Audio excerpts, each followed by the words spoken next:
Kesultanan Cirebon adalah kerajaan Islam yang berperan penting dalam penyebaran Islam di pesisir utara Pulau Jawa, terutama wilayah Jawa Barat.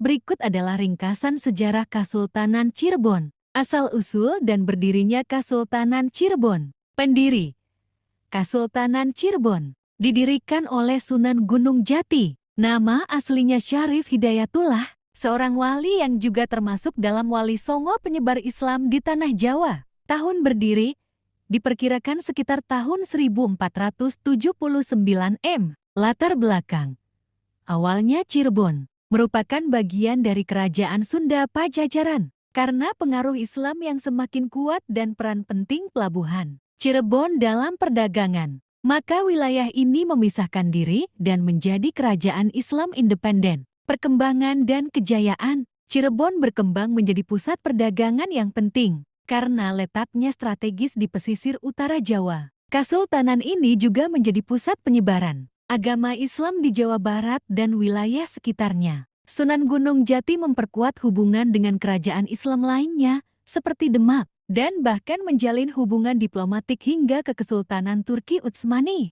Pecahnya Kesultanan Cirebon. Setelah masa kejayaan, Kesultanan Cirebon mengalami perpecahan akibat konflik internal dan intervensi Belanda pada abad ke-17. Setelah wafatnya Sultan terakhir yang memerintah secara tunggal, wilayah Cirebon dibagi menjadi beberapa kerajaan kecil: Keraton Kasepuhan, Keraton Kanoman, Keraton Kacirebonan. Keraton Keprabonan lebih kecil dan tidak memiliki kekuasaan administratif. Pembagian ini terjadi karena campur tangan VOC Belanda yang menggunakan politik David Yat Impera, politik pecah belah. Warisan dan pengaruh. Warisan budaya Kesultanan Cirebon masih terlihat hingga kini, terutama melalui bangunan keraton, seni tari, batik khas Cirebon misalnya motif Megamendung, serta tradisi keagamaan. Kesultanan Cirebon juga menjadi simbol awal Islamisasi wilayah Sunda yang sebelumnya didominasi oleh Hindu-Buddha. Kesimpulan,